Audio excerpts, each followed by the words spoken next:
My family excluded me from the holiday photo, so I excluded them from my $1 million will. They say you don't notice what you have until it's gone. But what if you've never noticed the one holding everything together? I've spent 62 forward years being the silent cornerstone of my family, the mother who kept the lights on, the grandmother who remembered every birthday, the wife who forgave. I always thought love meant putting others first, but staring at a family photo where I've been cropped out, I finally understand the difference between giving and being taken for granted. My name is Margaret Turner, and this is my story of finding my voice after decades of silence. Let me know where you're watching from in the comments below, and don't forget to subscribe to the channel for more stories about courage and reclaiming your life. Mom, where's my blue shirt? David called from upstairs at 6:30 this morning, just like he has every morning for the past 38 years. In your closet, second shelf. I called back, already pulling eggs from the refrigerator. The coffee was brewing, Charles's newspaper was folded beside his plate, and Emily's lunch was packed in the bag by the door, even though she moved out 15 years ago and only visits on Sundays. I can't find it. I set down the spatula and climbed the stairs, my knees protesting with each step. David stood in his room, clothes scattered everywhere, looking helpless. The blue shirt hung right in front of him. It's right there, honey. Oh, thanks, Mom. He grabbed it without looking at me.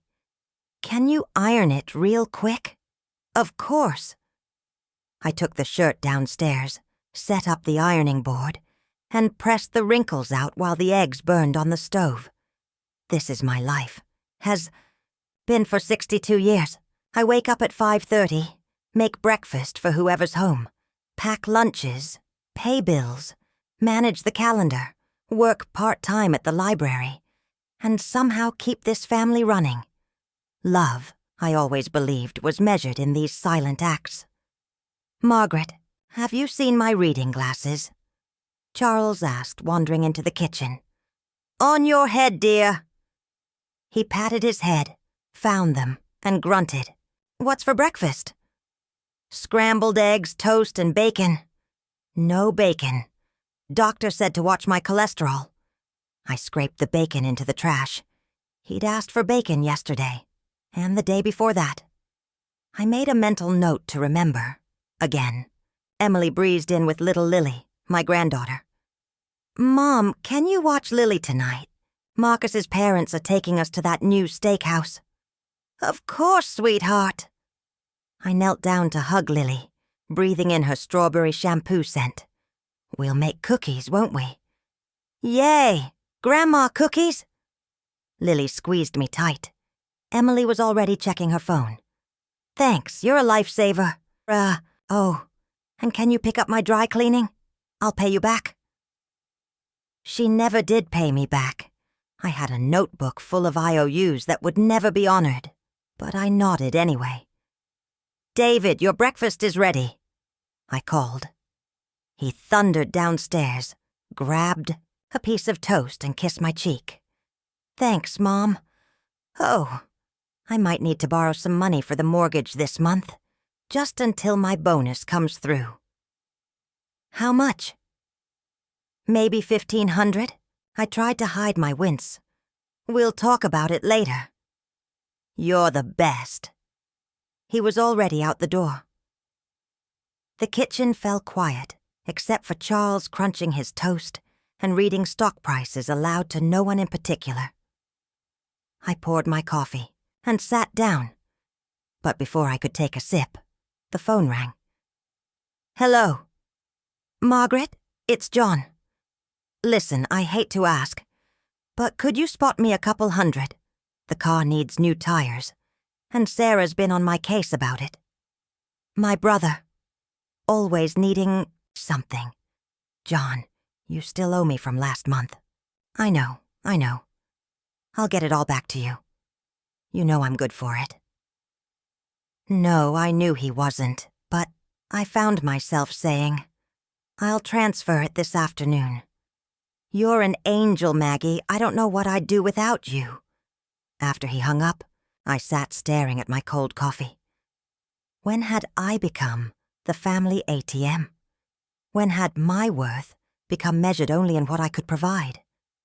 The library shift was quiet. I shelved returns, helped patrons find books, and tried to push away the familiar ache in my chest. Mrs. Patterson, a regular, stopped by my desk. "How's the family, Margaret?" "Oh, they're wonderful. Busy, you know how it is."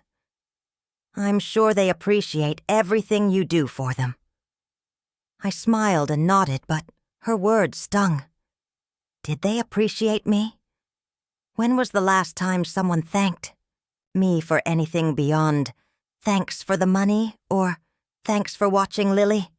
That evening, I prepared dinner for 4, but only Charles and I sat at the table. David had gone out with friends. Emily was at her in-laws' house with Lily. "The roast is good," Charles said, not looking up from his plate. "Thank you." "Linda called today. She's having everyone over for Sunday dinner." "That's nice. Should I bring something?" "She said just bring yourself." He paused. "Actually, she mentioned dessert would be good." "Of course. I'll make my apple pie." 2 pies. You know how much Jim eats. I nodded, already calculating the grocery list in my head.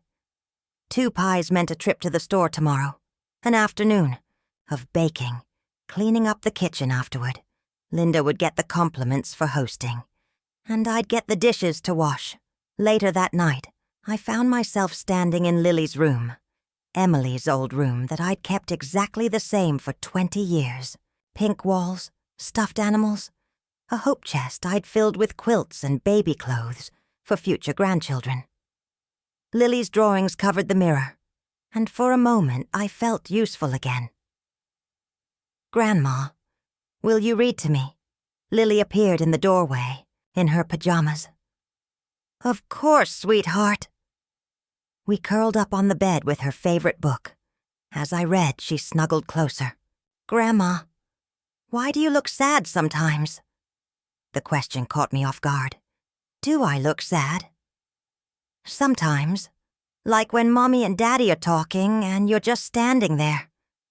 Out of the mouths of babes. "I'm not sad when I am with you, baby girl." "Good. I love you, Grandma." "I love you too." After she fell asleep, I sat in my own bedroom, staring at the family photos on my dresser. Every Christmas, every birthday, every special occasion. In most of them, I was either behind the camera or on the edge of the frame, half cropped out. When had I started disappearing from my own life? I opened my jewelry box and pulled out the small key hidden under the velvet lining. The safe deposit box downtown held more than just important documents. It held my secret. Years of careful saving, investments made in my own name. Money set aside from library paychecks and forgotten birthday gifts. A nest egg that could change everything. But tonight I just locked the key away again and tried to sleep, listening to Charles's steady breathing beside me. Tomorrow would be another day of serving, giving, and slowly disappearing. I'd been doing it so long, I wasn't sure I knew how to do anything else. Yet somewhere deep inside, a small voice whispered that I deserved more than this invisible existence. I just didn't know how to claim it yet. "Margaret, come look at this," Charles called from his study. I wiped my hands on the dish towel and walked over to find him hunched over his computer, scrolling through Facebook. My heart should have prepared itself, but it didn't. There it was, the perfect family photo from Thanksgiving.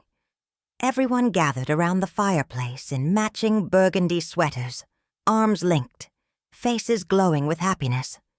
David and his girlfriend, Sarah, Emily, and Marcus with Lily between them. Charles with his arm around Linda. A picture of family warmth and togetherness. I wasn't in it. "Isn't that nice?" Charles said, still scrolling.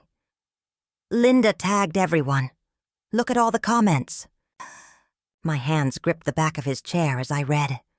What a beautiful family. You all look so happy. Picture perfect. Heart emojis and thumbs up filled the screen.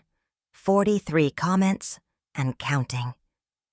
Do you remember this photo being taken? I asked quietly. Of course, right after dinner. You were fussing with the camera settings. I remembered it differently. I remembered setting up the shot, adjusting the lighting, telling everyone to squeeze together. I remembered pressing the timer and stepping back.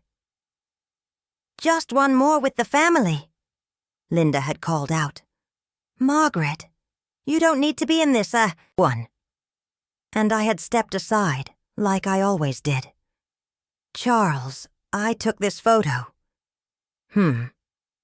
He was reading comments now. Oh, right. Good job with the lighting. Good job with the lighting. Not, why aren't you in the picture? Or, we should have included you. Just praise for my technical skills. I walked back to the kitchen, my legs feeling unsteady. I pulled out my phone and opened Facebook, scrolling to Linda's post. The comments kept coming. Goals, such a tight-knit family. This is what happiness looks like. Blessed to have such beautiful people in my life. Emily had shared it. Love my crazy family. David had liked it and commented, Best Thanksgiving ever. Best Thanksgiving ever. I'd spent 3 days preparing that meal. Turkey, stuffing, 3 kinds of pie, homemade rolls. I'd set the table with my grandmother's china, arranged flowers from my garden, and made sure everyone's favorite dishes were represented. I'd cleaned the house from top to bottom and spent $60 on those matching sweaters, personally shopping for each person's size. But I wasn't worth including in the memory. I sat at my kitchen table and really looked at the photo.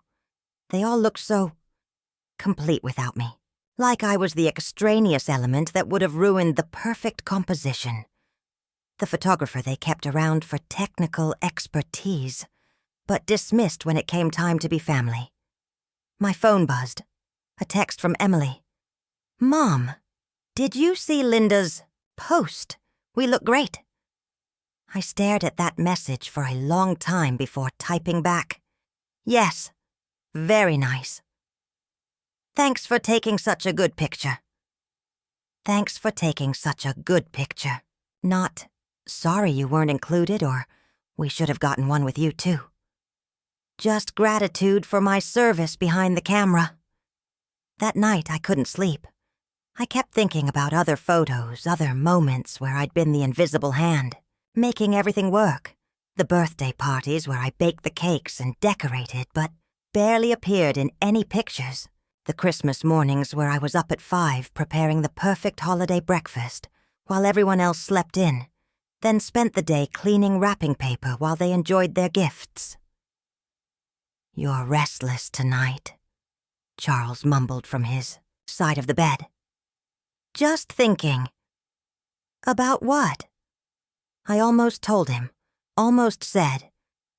About how I don't exist in our family's story unless someone needs something. But instead I said, nothing important. He rolled over and went back to sleep. I slipped out of bed and went to my home office, the small corner of the basement where I paid bills and managed our family's financial life. I pulled out my files, organized in neat folders. David, loans, Emily, expenses, Charles, medical, household bills. The David folder was thick. Car payments I'd helped with, credit card bills, the down payment for his condo, security deposits, emergency funds. Thousands of dollars over the years, always with promises to pay back that never materialized. Emily's folder contained receipts for babysitting expenses I'd covered, clothes for Lily, school supplies, groceries when money was tight, more thousands. Charles's folder held co-pays for doctor visits he'd forgotten about, prescriptions, the new reading glasses he'd lost 3 times. And then there was my folder, thin as paper. Library paychecks, a small inheritance from my aunt that I'd never told anyone about, birthday money I'd saved instead of spending, money that was mine, earned by me, saved by me. I opened my laptop and pulled up my banking website. The account Charles didn't know about, the one I'd been adding to slowly for 15 years. The balance made me sit back in my chair. $47,000. Not a fortune, but enough. Enough to make choices. Enough to have power I'd never exercised. I thought about that photo again. About the way my family had posed so naturally without me. They weren't cruel people. They loved me in their way. But they loved me as a function, not as a person. I was the woman who made life easier, who solved problems, who appeared when needed and disappeared when not. I pulled up Linda's post one more time and scrolled through the comments. Still not one person asking where I was. Not one person noticing the absence of the woman who'd made that perfect Thanksgiving possible. But I noticed something else in the photo that made my blood run cold. Charles's smile. It was genuine, relaxed, happier than I'd seen him look in years. He wasn't just content without me in the picture. He looked better. I closed the laptop and sat in the dark for a long time. Upstairs, my family slept peacefully, probably dreaming about that beautiful holiday photo and how perfect they all looked together. For the first time in my life, I wondered what would happen if I stopped being the invisible hand that made their lives run smoothly. What would happen if I stepped not just out of the photos, but out of my role as the family servant? The thought scared me, but it also thrilled me in a way that felt dangerous and alive. Tomorrow, I decided I would start finding out. Sunday morning arrived with its usual demands. "Mom, I can't come to dinner today," Emily said when I called to confirm the time.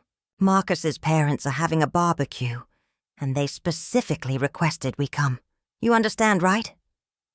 I stood in my kitchen, pot roast already in the oven, potatoes peeled and waiting. "Of course, sweetheart. What about Lily?"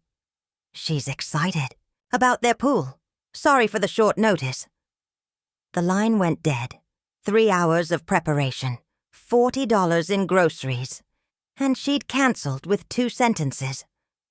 I called David next. Voicemail. I tried Charles. "I'm at the hardware store with Jim," he said. "Linda wanted us to fix her fence. I'll probably grab lunch with them after. You don't mind, do you?" "No, I don't mind."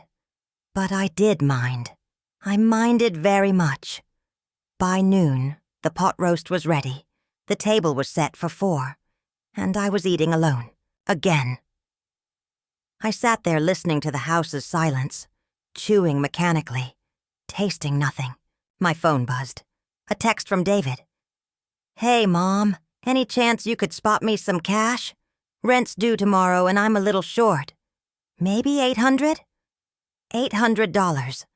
After canceling Sunday dinner. After not calling for 2 weeks. I typed back. "How short are you on rent?" "The full amount. I had some unexpected expenses." "What kind of expenses?" 3 dots appeared and disappeared several times before his response. "Just stuff. Can you help or not?" Just stuff. I looked around my empty dining room at the meal I'd prepared for people who couldn't be bothered to show up, and something inside me snapped. No. I sent it before I could change my mind. My phone rang immediately. "Mom? Did you mean to send no?" "Yes, David, I meant no. But, Mom, I need this money. I'll pay you back." "When?"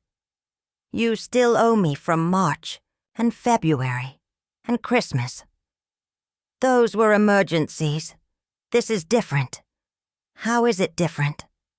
Silence. Then, I don't understand why you're being like this. Like what? Difficult. You've never said no before. Never said no before. The words hung in the air like an indictment. Maybe that's the problem.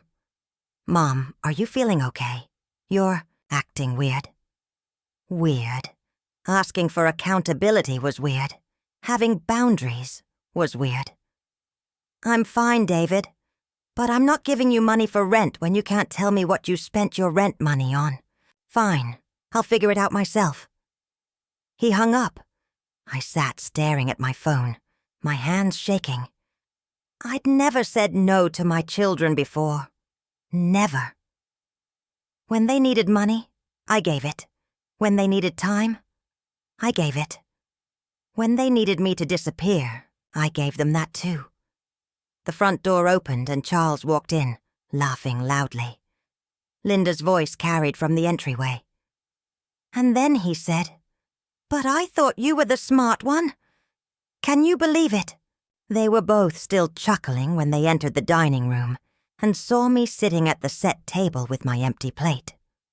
"Oh," Linda said, not looking embarrassed at all.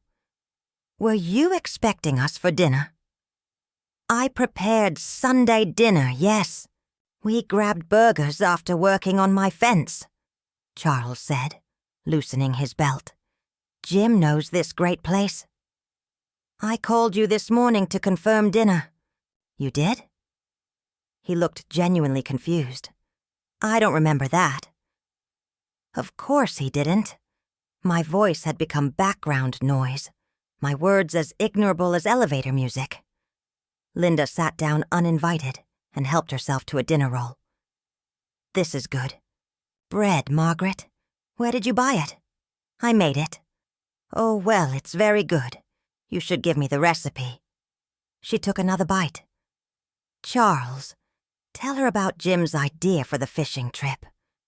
And just like that, I became invisible again. They talked around me, through me, as if I were furniture. Linda ate my homemade bread while describing her weekend plans. Charles poured himself my freshly brewed iced tea while discussing a fishing trip I'd never heard about. "When is this fishing trip?" I asked during a pause. "Next weekend," Charles said. "Jim's got a cabin up at Lake George. Just the guys." "What about our anniversary dinner?" Silence. "Our anniversary dinner? Saturday night, at Romano's. The reservation I made 6 weeks ago." Charles's face went blank, then flushed red. "Oh, Margaret, I completely forgot." "You forgot our 40th wedding anniversary." "Well, it's just dinner, right? We can reschedule." "Just dinner. Our Ruby anniversary was just dinner." Linda looked, between us clearly uncomfortable but not uncomfortable enough to leave. "Maybe you could join us at the lake, Margaret. You could cook for everyone." Cook for everyone. At my anniversary celebration that I wasn't invited to. "No, thank you." "Are you sure? It would be fun. Like a big family cookout." "I said no, thank you." The sharpness in my voice surprised all three of us. Linda's eyebrows shot up. Charles frowned. "Margaret, there's no need to be rude to Linda." "I'm not being rude. I'm being clear. I won't be cooking at the lake next weekend." "Fine," Charles said, his voice tight. "We'll figure out our own food." "Good." Linda looked scandalized. "Well, I should probably head home. Thank you for the bread." After she left, Charles turned to me with an expression I'd never seen before, a mixture of confusion and irritation. "What's gotten into you lately?" "What do you mean?" "You're different, snippy, uncooperative." "Uncooperative, because I wouldn't cook for his fishing trip that replaced our anniversary." "I'm tired, Charles." "Tired of what?" "Of being taken for granted, of being forgotten, of being treated like hired help instead of family. That's ridiculous. You're family.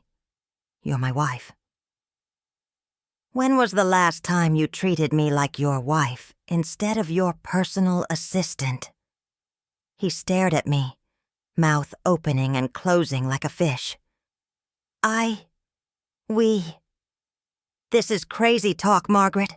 You're overreacting. Overreacting. The universal dismissal of every woman who dared to express dissatisfaction. I stood up and started clearing the table, my movements sharp and precise. Charles watched me uncertainly. Are you going to be like this all evening? Like what? Angry. I stopped with a stack of plates in my hands and looked at him. Really looked. The man I'd loved for 40 years, who'd forgotten our anniversary for a fishing trip, who couldn't understand why I might be upset about eating alone while he enjoyed burgers with his sister. I don't know, I said honestly. I might be angry for a while. How long is a while? I don't know that either. He looked genuinely frightened by my uncertainty. Charles liked predictable Margaret, accommodating Margaret. Margaret who had dinner ready and problem solved and emotions neatly contained. What do you want me to do? He asked. It was the first time in years he'd asked what I wanted, instead of telling me what he needed. I want you to remember that I'm a person, not a service. Of course you're a person. You're my person. His person. Like a possession. Like something that belonged to him instead of someone who chose to be with him. I finished clearing the table in silence.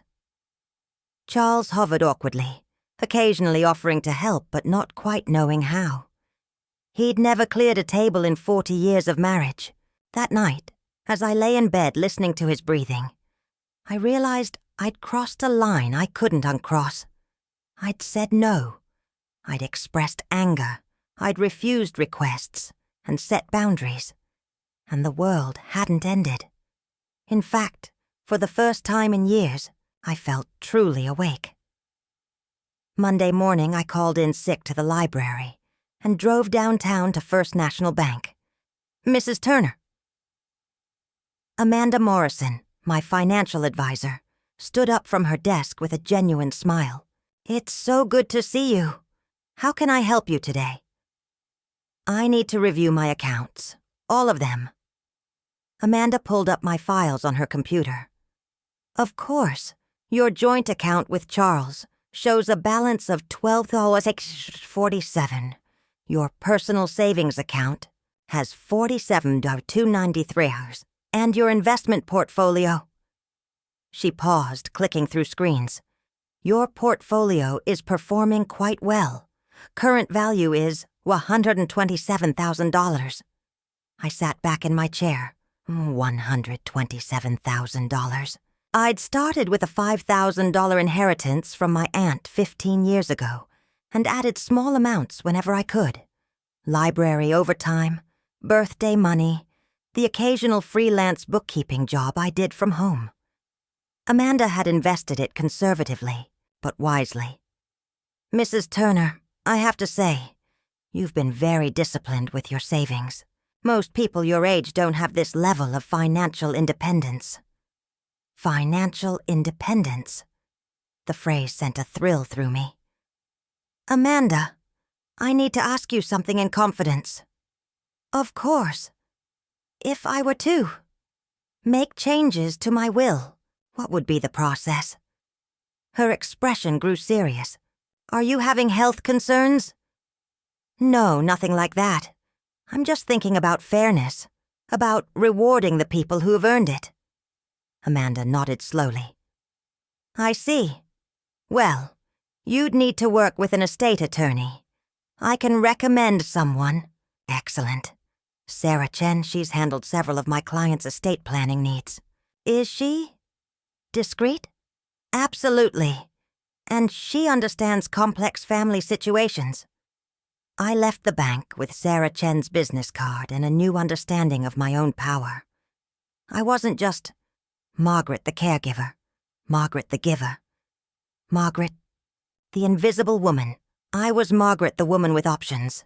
That afternoon I sat in Sarah Chen's office, reviewing documents I'd brought from home. Bank statements, loan records, IOUs that would never be honored. "Tell me about your family dynamics," Sarah said. "I've been married 40 years. 2 adult children, 1 granddaughter. I've been the primary caregiver, financial supporter, and problem solver for everyone. And now? Now I'm questioning whether that arrangement has been healthy for any of us." Sarah nodded. "I see this often. Women who've given so much for so long that their families have forgotten their people, not services." It was exactly what I'd tried to tell Charles. "What are your goals for your estate?" I pulled out a notebook where I'd been writing down thoughts. "I want to reward kindness.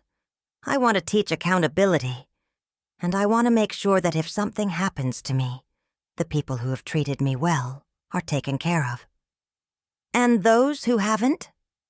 Learn to take care of themselves." Sarah smiled. "I think I understand. Let's talk about your current will." We spent 2 hours going through everything. My current will left everything equally to David and Emily, with provisions for Lily's education and Charles's care. Standard, generous, unearned. What would you like to change? I want to create incentives for respect. If my children want to inherit from me, they need to demonstrate that they value me as a person, not just as a resource. How would you measure that? I'd been thinking about this. Regular contact that isn't about money, inclusion in family events, basic courtesy and gratitude. The same things I'd expect from friends. And if they don't meet these standards, their inheritance goes to charity, organizations that support women who've been taken for granted. Sarah raised an eyebrow. That's quite a strong motivator. Good. Maybe it will motivate them to be better people. We drafted a new will that afternoon. The main provisions were clear. David and Emily would inherit only if they demonstrated consistent respect and genuine relationship with me over the next year. If they failed to meet the standards, their portions would go to 3 charities I selected: a women's shelter, a literacy program, and a financial independence program for women over 50. Lily would inherit a substantial education fund regardless, because children shouldn't suffer for their parents' failures. Charles would receive enough to live comfortably, but not enough to maintain his current lifestyle without making some changes. "Mrs. Turner?" Sarah said as I signed the documents. "I have to ask, are you doing this out of anger?" "No," I said, surprising myself with how certain I sounded. "I'm doing this out of love, real love, not enabling." "What's the difference?" "Real love wants people to grow and become their best selves. Enabling just keeps them comfortable in their worst habits." Sarah nodded approvingly. "I think you're going to be just fine." Driving home, I felt lighter than I had in years. For the first time, I had leverage. Not the kind that came from threats or manipulation, but the kind that came from finally valuing myself appropriately. I stopped at the grocery store and bought ingredients for my favorite meal: salmon with lemon, asparagus, wild rice. Not Charles's favorite, not David's, not Emily's. Mine. At home, I found Charles in his study. "How was your day?" he asked, absently, not looking up from his computer. "Productive." "Good, good." "Oh, Margaret." Linda called. "She wants to know if you can bring your famous potato salad to the church potluck on Saturday." "No." He looked up. "No. I have other plans Saturday." "What plans?" "Personal plans." "What kind of personal plans?" "We don't have anything. on the calendar. We don't. I do. Charles frowned. Margaret, you're being very mysterious lately. I'm being private. There's a difference. What's gotten into you? Self-respect. I left him staring after me and went to cook my salmon dinner, for one. When David called that evening, I let it go to voicemail. When Emily texted asking if I could babysit Thursday night, I replied that I wasn't available. For the first time in my adult life, I was prioritizing my own needs, and instead of feeling guilty, I felt powerful. The real test would come when my family realized this wasn't a phase, when they understood that the woman who said yes to everything had learned to say no. I was looking forward to that conversation. Mom, we need to talk. Emily stood on my front porch Tuesday morning, arms crossed, Lily hiding behind her legs. I hadn't expected the confrontation to come so quickly. Of course, sweetheart. Come in. No, I don't want to come in. I want to know what's wrong with you. What do you mean? You know what I mean. You won't watch Lily. You're being weird with Dad. David says you refuse to help him with rent. I knelt down to Lily's eye level. Hi, baby girl. How are you? Hi, Grandma. Mommy says you're sick. I'm not sick, sweetie. I'm just learning to take better care of myself. Emily pulled Lily back. Don't confuse her with your therapy speak. Therapy speak? Whatever this is, this sudden selfishness. It's not you, Mom. I stood up slowly, looking at my daughter, really looking at her. When had she become so entitled? When had my boundaries become an attack on her convenience? You're right, Emily. It's not the me you're used to, but it's still me. The mom I know would help her family. The mom I know would put Lily first. I have put Lily first. For 10 years I've put all of you first. But putting you first doesn't mean I have to put myself last. That's exactly what it means when you're a mother. Her words hit me like a slap. Is that what you think motherhood is? Self-erasure? It's sacrifice. It's what you do for people you love. What have you sacrificed for me, Emily? The question clearly caught her off guard. What do you mean? I mean, what have you given up for my benefit? What have you put aside to make my life easier? She stared at me, mouth opening and closing. I can't think of anything, I said gently. And that's not your fault. It's mine. I taught you that love flows in one direction, from mothers to children, never the other way round. You're being ridiculous. Am I? When was the last time you called just to see how I was doing?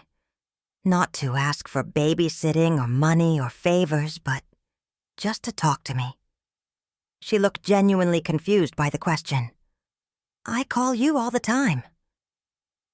You call me when you need something. That's different. Mom, I don't understand what you want from me. I want you to see me as a person, not a service. Of course I see you as a person. Do you? What's my favorite color? Blue. Green. What's my favorite book? Silence. What do I do at the library besides work there? What are my hobbies? What makes me happy?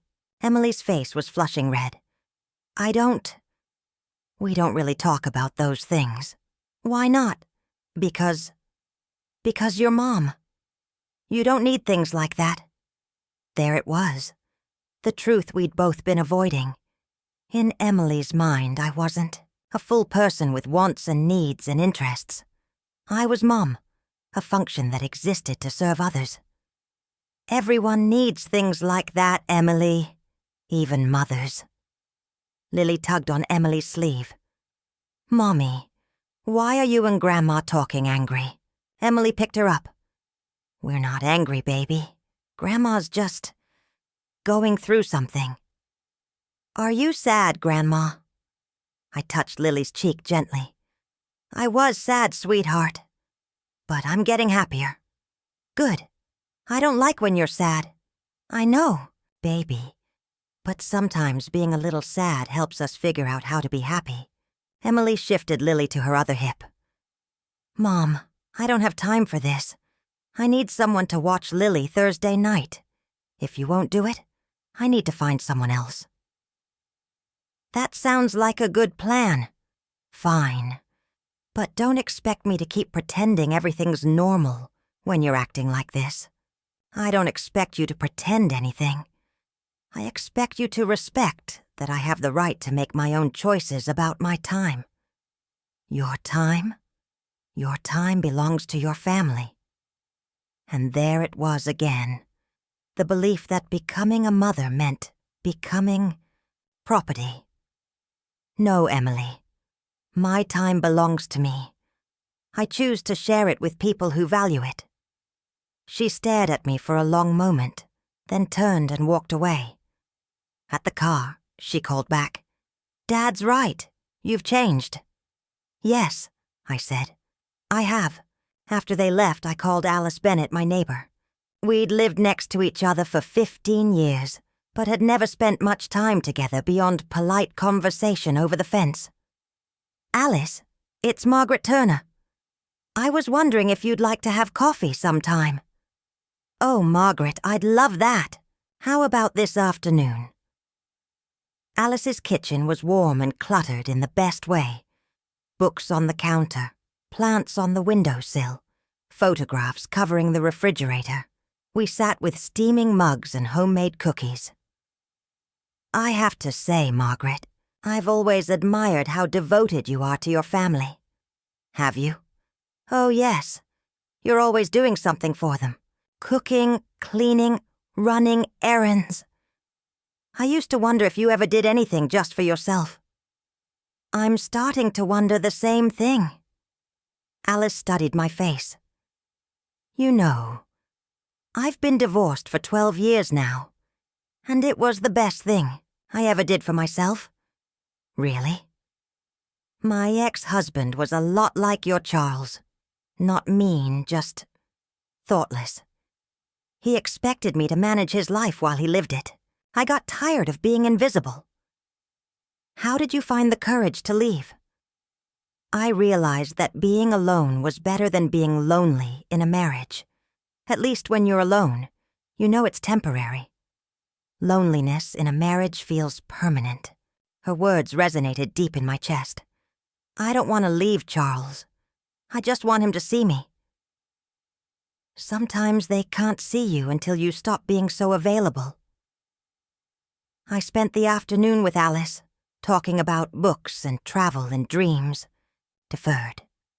She showed me her pottery, beautiful bowls and vases she made in her garage studio. I always wanted to try pottery, I admitted. Come over Thursday night. I'll teach you. Thursday night, when Emily wanted me to babysit. I'd love that. When I got home, Charles was waiting in the kitchen, holding a piece of paper. What's this? It was a credit card statement I'd forgotten to hide, the one showing my consultation fee with Sarah Chen, attorney at law. Margaret, why were you seeing a lawyer? I could have lied. Could have made up something about the library or a friend's problem. Instead, I chose honesty. I was updating my will. Without telling me? It's my will, Charles. We're married. We discuss major decisions. Do we? When did you discuss the fishing trip with me before committing to it? That's different. That's just a weekend. And this is just my will. He stared at the paper, then at me. What did you change? I made it more fair. What does that mean? It means the people who treat me well will benefit from my estate. The people who don't, won't. Charles's face went pale. You can't be serious. I'm completely serious. Margaret, this is insane. We're your family. We love you. Then act like it. That evening, David called. Not texted. Called. For the first time in months. Mom, Dad told me you're having some kind of crisis. I'm not having a crisis. I'm having a realization. About what? About what I'm worth, and what I'm willing to accept. Mom, I know I've been asking for money a lot lately. Not just money, David. Asking for everything. Money, time, energy, solutions to problems you created, and never offering anything in return. I offer things. I visit. When? Your last visit was Christmas. It's March. Silence. David, when was the last time you called me just to talk? When was the last time you asked how I was feeling, or what I was reading, or if I needed anything? Mom, you never need anything. Everyone needs something. I just got tired of asking and being disappointed. What do you need? The question surprised me. I need to be seen as more than just a solution to your problems. I need to be valued for who I am, not just what I can provide. I do value you. How? Show me how. Another long silence. I don't know what you want me to do. I want you to be my son, not my dependent. I want conversations that aren't about money. I want to feel like you actually enjoy my company. Of course, I enjoy your company. When was the last time we spent time together that wasn't about me helping you with something? He couldn't answer. David, I love you, but I won't enable you anymore. If you want a relationship with me, it has to be a real relationship. Two-way, equal. And if I can't do that? Then you'll learn to live without me, and without my financial support. I hung up before he could respond. Charles was standing in the doorway looking stricken. Margaret, you can't cut off our children. I'm not cutting them off. I'm giving them a choice. Grow up or do without. They'll hate you. They might. But maybe they'll also learn to respect me. That night, Charles slept in the guest room. I lay in our bed alone, staring at the ceiling, and felt more peaceful than I had in years. Change was terrifying. But invisibility was worse. The silence lasted 3 days. No calls, no texts, no drop-in visits. For the first time in decades, my phone wasn't constantly buzzing with requests and demands. I used the time well. Thursday evening, I went to Alice's and learned to center clay on a pottery wheel. Friday, I met Helen Carter, my old friend from high school, for lunch. Saturday, I drove to the bookstore and bought 3 novels I'd been wanting to read. Sunday morning, Charles emerged from the guest room looking haggard.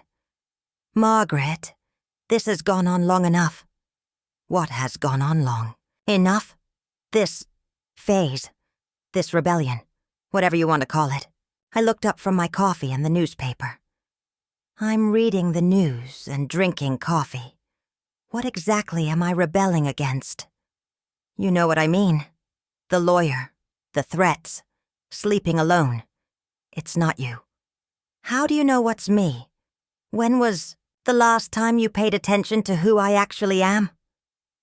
He sat down across from me, and I noticed how tired he looked. I pay attention. What did I do yesterday? You went out. Where? I don't know. You didn't tell me. I had lunch with Helen Carter. We talked for 3 hours about books and travel and our children. It was wonderful. Why didn't you tell me? Because you didn't ask. You've never asked. Charles rubbed his forehead. I'm trying to understand, Margaret. I really am. But I don't know what you want from me. I want you to be curious about me. I want you to care about my thoughts and feelings and experiences. I do care. When I told you I was tired of being taken for granted, what did you say? He looked blank. You said I was being ridiculous. You dismissed my feelings instead of listening to them. I didn't mean to dismiss them. But you did. Just like you dismissed our anniversary for a fishing trip.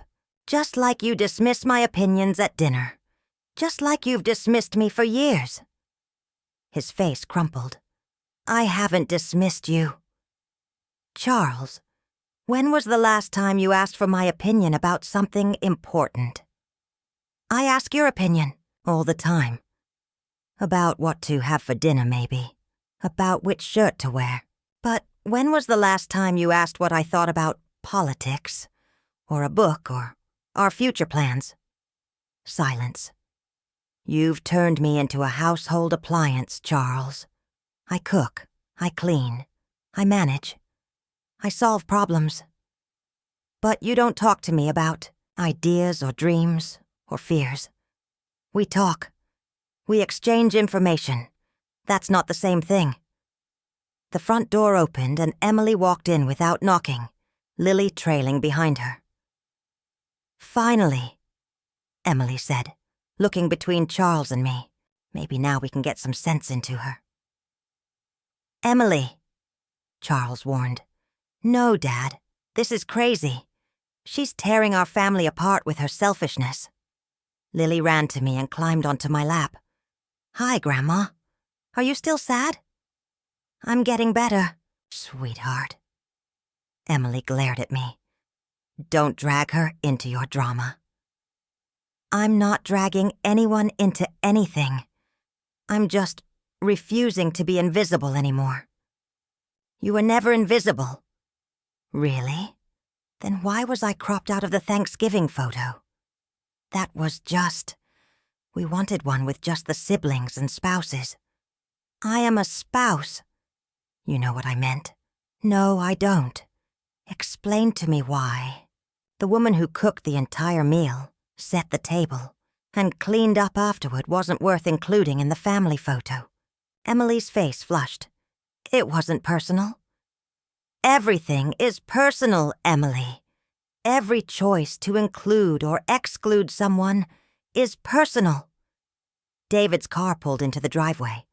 Within minutes, my entire family was gathered in my living room. Charles, Emily, David, and Lily. The intervention I'd been expecting. Mom, David started. We're worried about you. Are you? Yes. This isn't like you. What would you know about what I'm like? I know you're the most selfless person I've ever met. Selfless? Is that what you call it when someone has no sense of self-worth? That's not what I meant. What did you mean? David looked to Emily for help. She jumped in. We mean you've always put family first. You've always been there for us. And what have you been for me? The question hung in the air. We've been your children, Emily said finally. Being my children isn't a job, Emily. It's not something you do for me. It's something you are. We love you, Mom, David said. How? What do you mean, how? How do you love me? What does your love look like in action? They exchanged glances. Lily squirmed on my lap. We call you, Emily said weakly. When you need something. We visit. When it's convenient. We include you in holidays. To cook and clean. Charles cleared his throat. Margaret, you're being unfair. Am I? Let me ask you all something. In the past year, how many times have any of you done something, specifically to make me happy? Not to get something from me, not because it was expected, but just to bring joy to my life? Silence filled the room. Lily looked around at all the adult faces, sensing the tension. Grandma, I drew you a picture at school. My heart melted.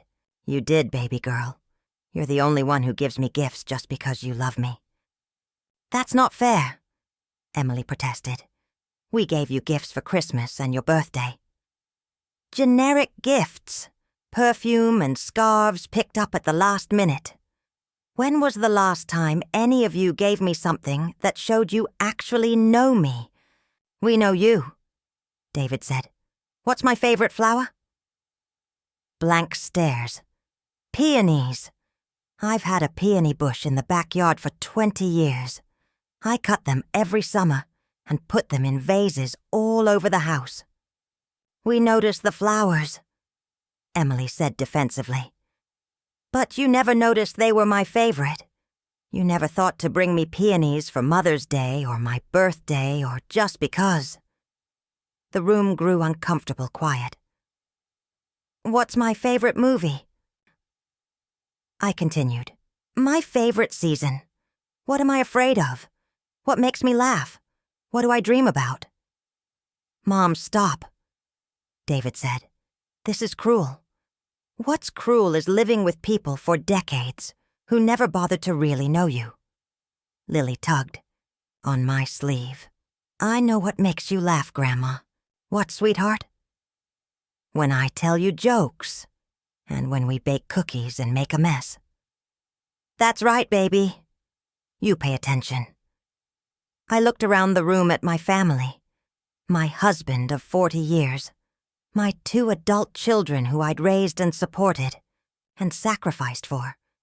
None of them could answer basic questions about who I was as a person. "I'm not trying to hurt any of you," I said gently. "I'm trying to save us, all of us, because this dynamic we've created isn't healthy for anyone." "What dynamic?" Charles asked. "The one where I give and you take, and nobody questions whether that's sustainable or fair." "Marriage is about giving," Emily said. "Marriage is about balance. So is family. What we have isn't balance. It's exploitation disguised as love." "That's a horrible thing to say," David snapped. "Is it? When was the last time any of you sacrificed something important to help me?" They couldn't answer because they never had. I was the one who sacrificed, always. "I want to love you all better," I said, "but I can't do that by enabling you to be less than your best selves." "And changing your will is supposed to make us better people?" Emily asked bitterly. "It's supposed to give you incentive to think about how you treat people, to consider that actions have consequences. You're blackmailing us with money. I'm teaching you that respect isn't optional, that relationships require effort from both sides." David stood up abruptly. "This is insane. Come on, Emily. Let's go." "You're not taking Lily," I said firmly. Everyone froze. "She stays with me today. She's the only one in this family who treats me like I matter." "You can't keep my daughter," Emily said. "I'm not keeping her. I'm spending time with someone who actually enjoys my company." "Grandma, can I stay? We could make cookies." "We absolutely can, sweetheart." Emily looked torn between anger and the convenience of free babysitting. Convenience won. "Fine, but I want her home by 6. After David and Emily left, Charles lingered. "Margaret, I don't want to lose you. Then don't take me for granted. I don't know how to change 40 years of habits." "Start small. Ask me how my day was, and actually listen to the answer. Notice when I'm sad or happy or excited. Care about my thoughts, not just my cooking." He nodded slowly.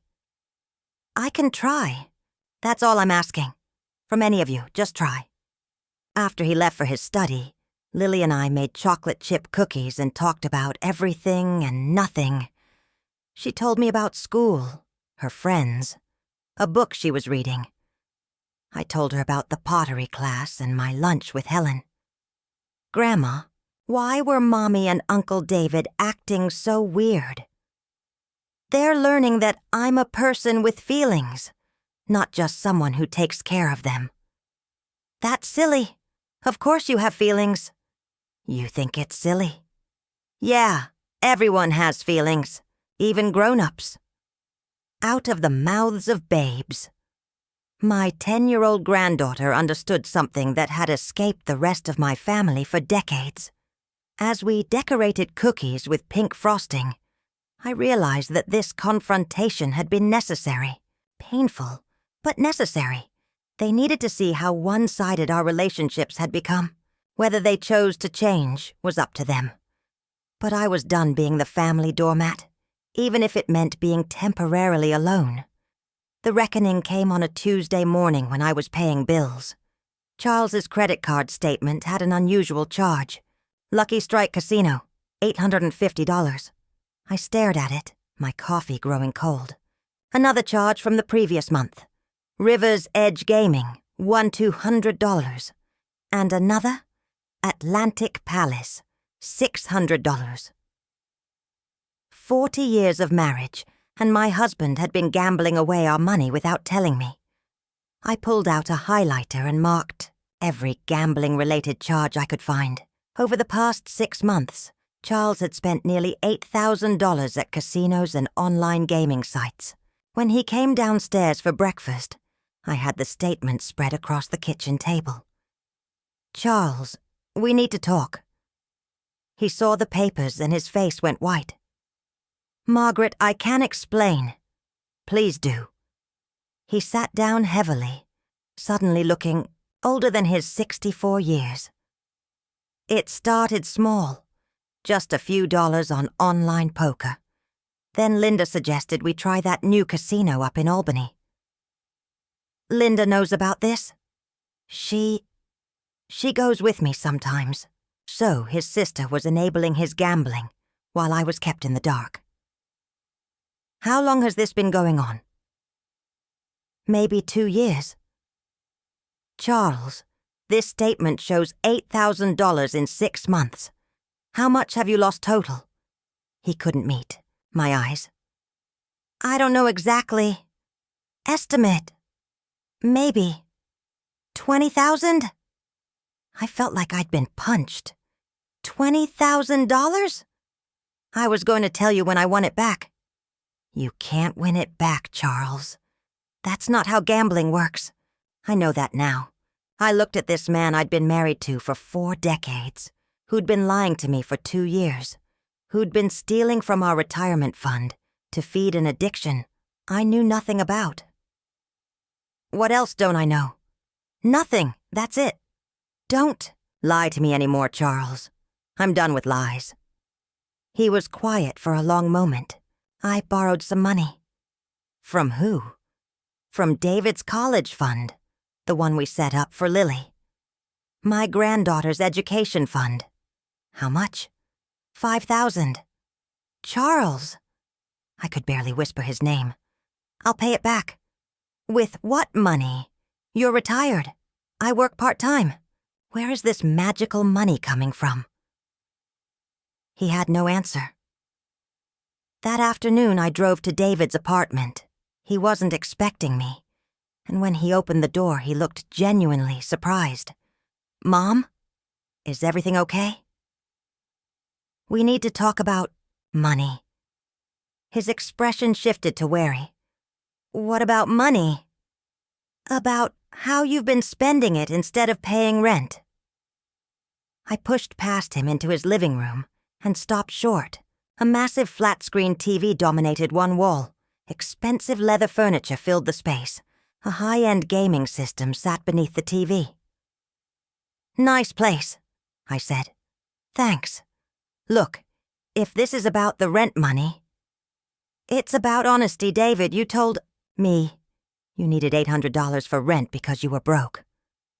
"I am broke." I gestured around the room. This furniture cost more than $800.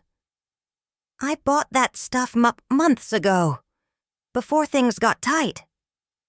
"When did things get tight?" "I don't know." "Recently.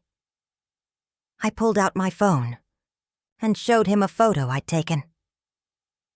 "This is a credit card statement I found in your jacket pocket. The one you left here last Sunday."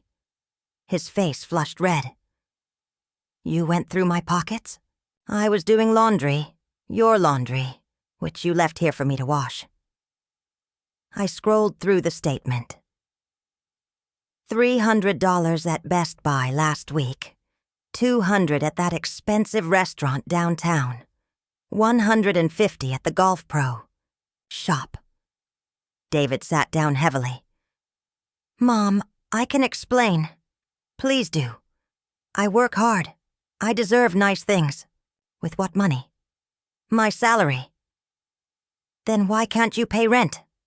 Silence. "David, you're 38 years old. You make $60,000 a year.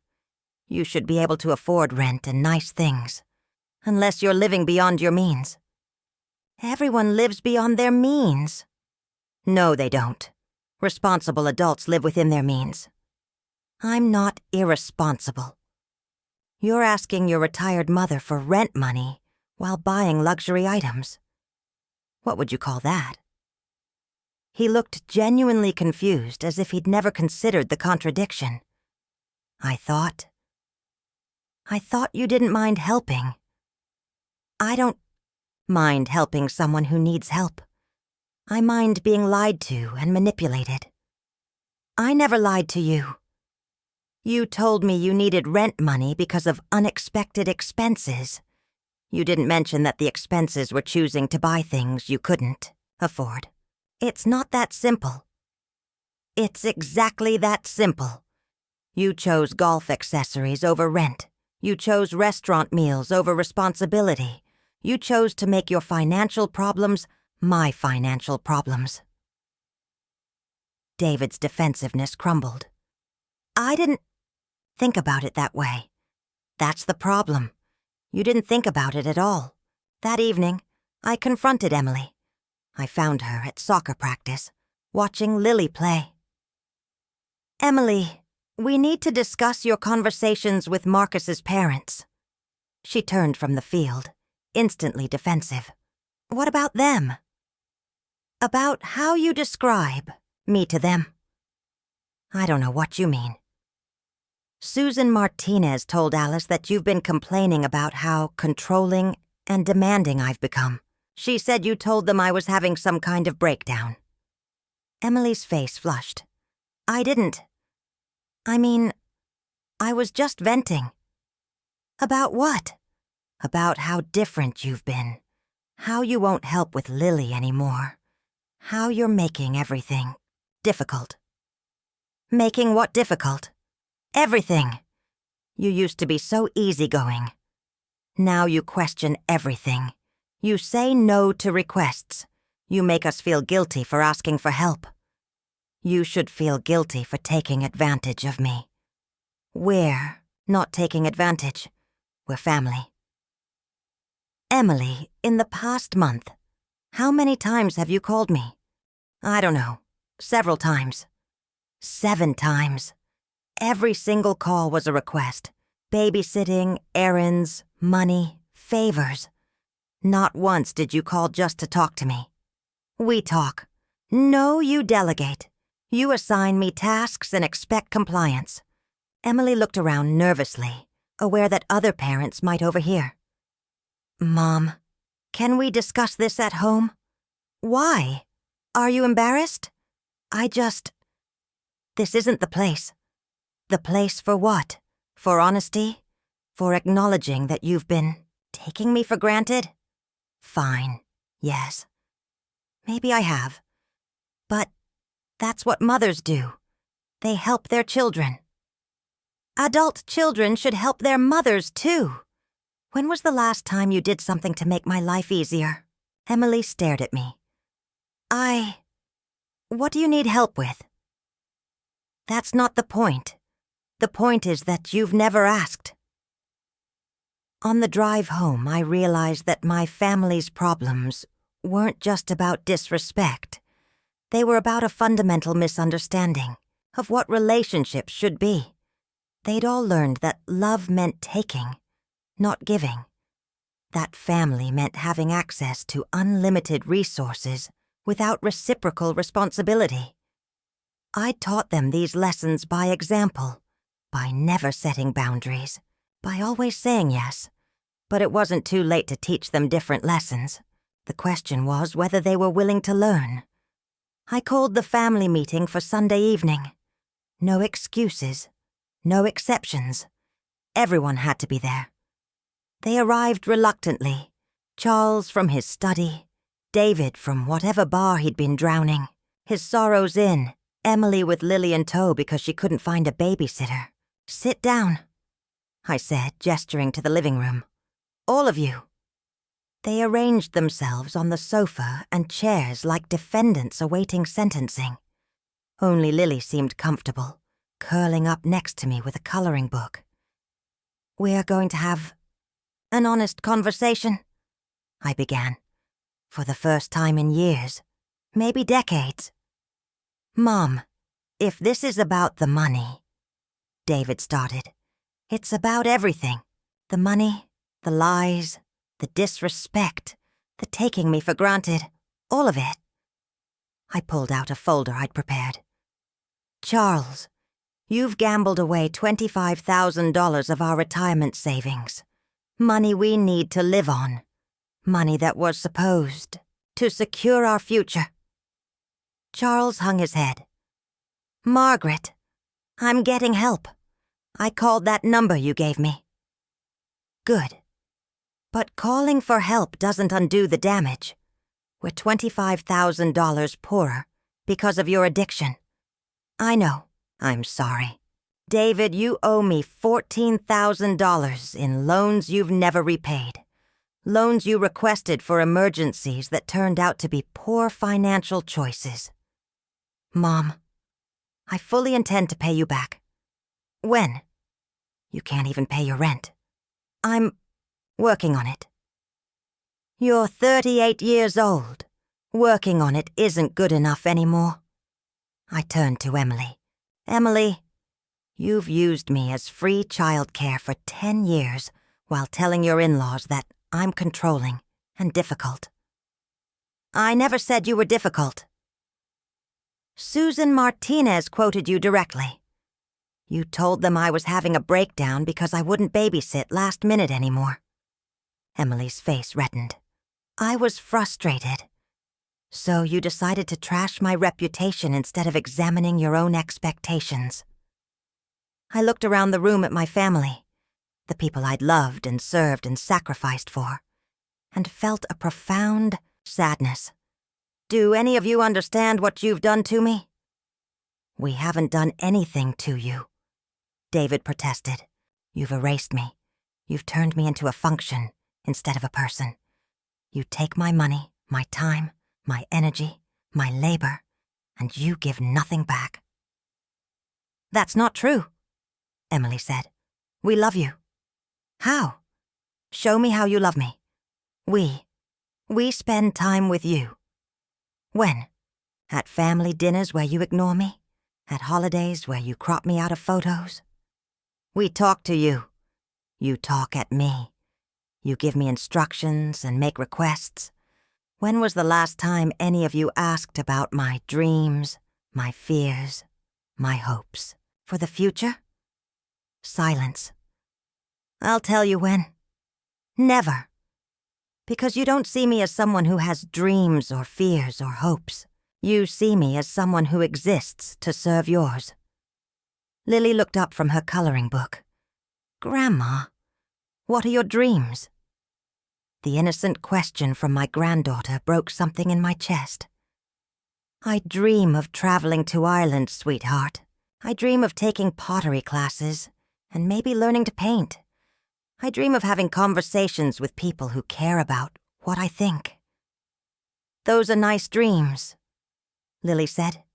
"Can I come to Ireland with you?" "I would love that, baby girl." Charles cleared his throat. "Margaret, we can talk about a trip to Ireland." "No, Charles. We can talk about respect. We can talk about balance. We can talk about building relationships based on mutual care instead of one-sided service. What do you want from us? Emily asked. I want you to see me. I want you to value me. I want you to consider my needs and feelings when you make decisions that affect me. We do consider your feelings. Really? Did you consider my feelings when you excluded me from the family photo? Did you consider my feelings when you forgot our anniversary for a fishing trip? Did you consider my feelings when you called me controlling behind my back? None of them could answer. I've rewritten my will, I said quietly. The room went completely still. My estate will be divided based on the quality of the relationships you build with me going forward. If you treat me with respect, include me in your lives as a person rather than a service, and make an effort to know and care about who I am, you'll inherit your share. And if we don't, David asked, then your inheritance goes to charity, organizations that support women who've been taken for granted by their families. You can't be serious, Emily breathed. I'm completely serious. I've already signed the documents. Charles looked stricken. Margaret, you can't use money to force people to love you. I'm not forcing anyone to love me. I'm refusing to reward people who don't. This is blackmail, David said. This is consequences. For the first time in your lives, there are consequences for how you treat me. What kind of consequences? Emily asked. I pulled out a sheet of paper. I've written down the expectations. They're not unreasonable. Read them, Charles said quietly. Regular contact that isn't about asking for favors. At least one phone. Call per week just to talk. Inclusion in family events and photos. Basic courtesy. Please, thank you. Asking instead of demanding. Reciprocal help. If you expect me to do things for you, you need to do things for me too. That doesn't sound so hard, Lily said. It shouldn't be hard at all, I agreed. These are things people do for friends. I'd like to be treated at least as well as you treat your friends. The room was quiet except for the sound of Lily's crayons on paper. How long do we have? David asked finally. The rest of my life. These aren't temporary requirements. They're permanent changes in how our relationships work. And if we can't do it? Emily asked. Then you'll learn what it's like to live without me, which you seem perfectly comfortable doing anyway. Charles stood up abruptly and walked to the window. 40 years of marriage, and it comes down to this. It doesn't have to. It can come down to 40 years of marriage that grows into something better. He turned back to me, tears in his eyes. I don't know how to be different, Margaret. Start by asking me how my day was, and listening to the answer. Start by remembering things I tell you. Start by considering my feelings before you make plans. I can try. That's all I'm asking from any of you. Just try. David and Emily exchanged glances. Mom, Emily said slowly, what if we try and it's not enough? What if we don't meet your standards? Then you don't inherit from me. But, more importantly, you don't have a relationship with me, and that's a loss for all of us. Lily looked up from her coloring. I think you should all just be nice to Grandma. She's the best person I know. Out of the mouths of babes again. Can I ask you something, Mom? David said. Of course. Why didn't you ever tell us how unhappy you were? I tried to, in small ways, but you weren't listening. Why didn't you try harder? Because I thought love meant never demanding anything for myself. I thought being a good mother and wife meant being selfless. I was wrong. So this is our fault? Emily asked. "This is all of our fault. I taught you to take me for granted by never setting boundaries. You learned to take me for granted because I never demanded better." "And now you're demanding better," Charles said. "Now I'm asking for basic human respect. If that's too much to ask, then we have bigger problems than inheritance money." The meeting ended with uncomfortable silence and uncertain promises to try harder. As they filed out, Lily ran back to hug me. "Grandma, I already love you the right way, don't I?" "You love me perfectly, sweetheart." "Good. I don't want to lose you." "You won't lose me, baby girl. You're the only one who sees me as I am." After they left, I sat alone in my living room, surrounded by the silence I'd once feared. But tonight it didn't feel empty. It felt like possibility. I'd finally told the truth. Now we'd see who was willing to hear it. The first week after the confrontation was the quietest of my life. No calls, no texts, no unexpected visits. My phone sat silent on the kitchen counter like an accusation. I found myself checking it compulsively, wondering if my family had decided to cut me off entirely, rather than meet my demands. On Wednesday, Helen called. "Margaret, you sound different.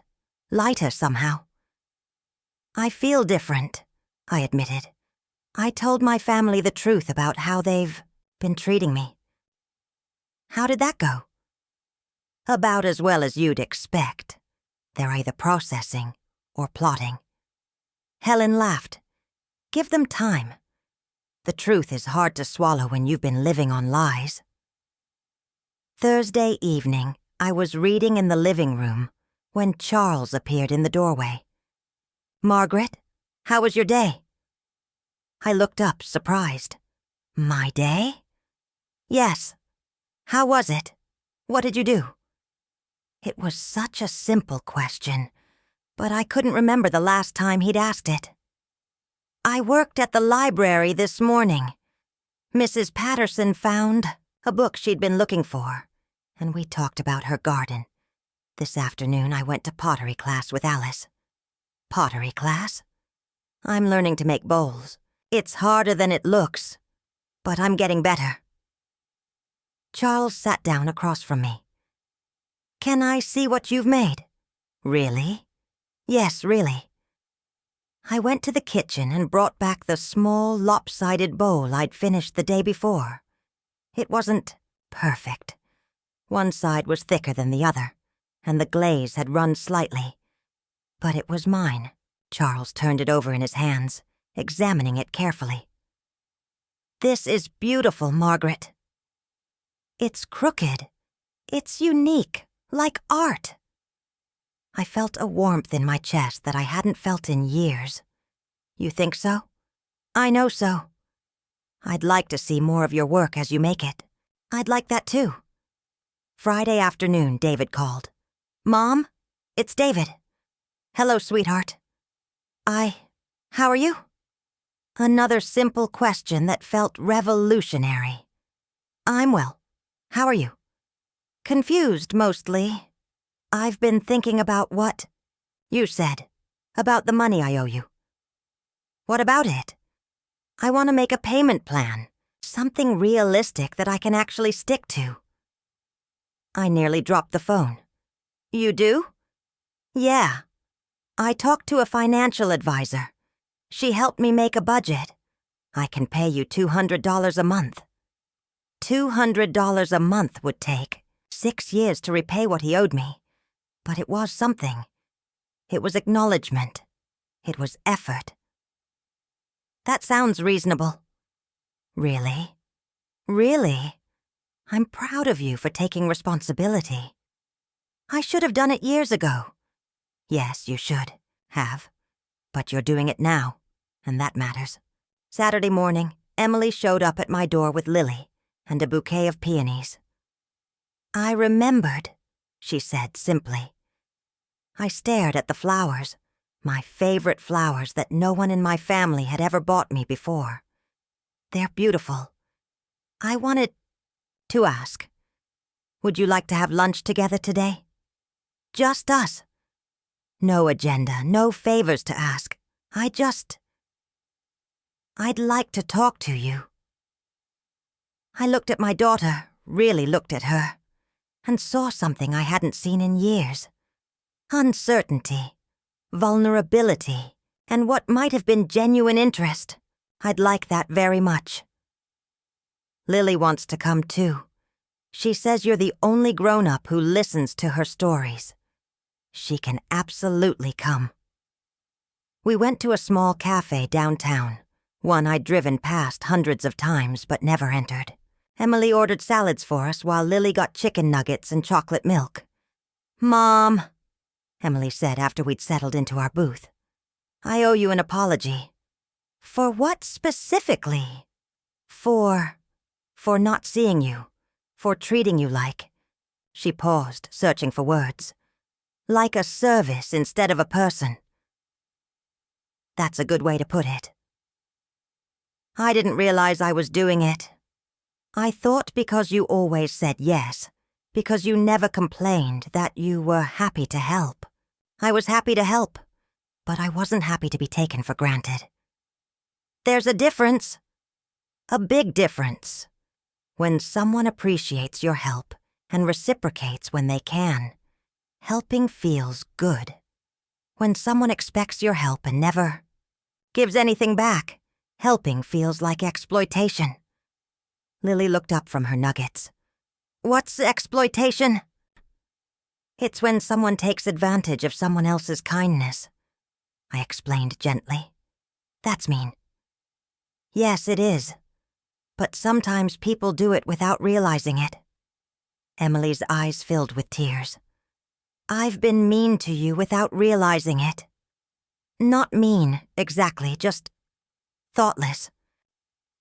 I called Susan Martinez," Emily said quietly. "I told her I was wrong about what I said, that you weren't having a breakdown, that you were just standing up for yourself." "Thank you." I also told Marcus's parents that I'd been taking advantage of you, and that I was going to change that. I reached across the table and squeezed her hand. That must have been hard to admit. It was, but it was the truth. We talked for 2 hours, real conversation, about books Emily was reading, about Lily's school friends, about my pottery classes, and Emily's job stress. When Lily got restless, Emily suggested we walk through the park next door. "Mom, can I ask you something?" Emily said, as we watched Lily play on the swings. "Of course. Were you really going to cut us out of your will?" "I really changed it, yes. Even me, even David, even you, even David, even Charles." She was quiet for a moment. "That's terrifying." "Good. It should be terrifying to realize you could lose someone you love because you stopped treating them with love." "I do love you, Mom. I know you do. But love is a verb, Emily. It's something you do, not just something you feel. I want to learn how to love you better." "Then you're already halfway there." That evening, Charles found me in the garden, deadheading the peonies Emily had brought me. "They're beautiful flowers," he said, sitting on the garden bench beside me. "They are." Emily remembered they were my favorites. "I should have remembered that. You should have. But you can remember going forward." He watched me work for a few minutes in comfortable silence. "Margaret, I went to a Gamblers Anonymous meeting yesterday." I stopped working and looked at him. "How was it?" "Terrifying and necessary." He rubbed his hands together nervously. "I never thought of myself as an addict. I thought I was just unlucky. Addiction is cunning that way. The other people there, some of them have lost everything. Houses, families, careers. I don't want to lose you." "Then don't. It's not that simple. The gambling isn't simple. Treating me with respect is." He nodded slowly. "You're right. I've been conflating the two problems. But they're separate. They are. You can get help for the gambling addiction, but you also need to work on the relationship addiction." Relationship addiction? Being addicted to taking without giving. Being addicted to being served without serving. Being addicted to having a wife who asks for nothing while you take everything. Charles winced. That's harsh, but accurate. Yes, accurate.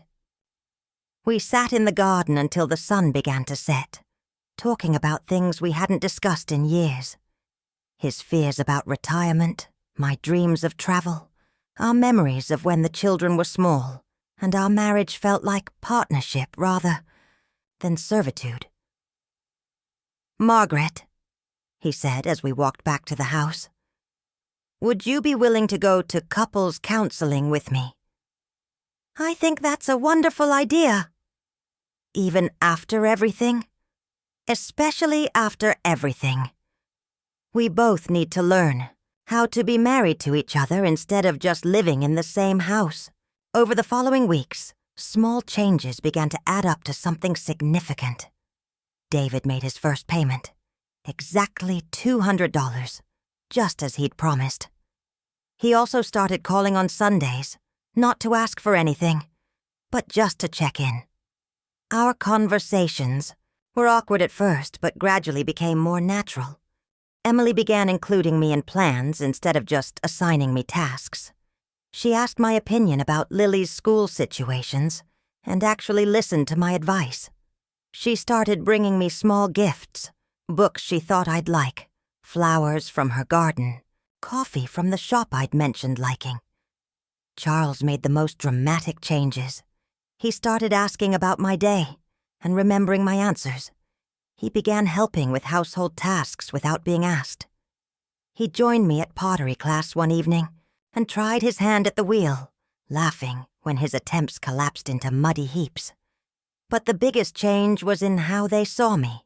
I could feel the difference in their attention, in the way they listened when I spoke, in how they considered my feelings before making requests. 3 months after the confrontation, we had our first real family dinner in years.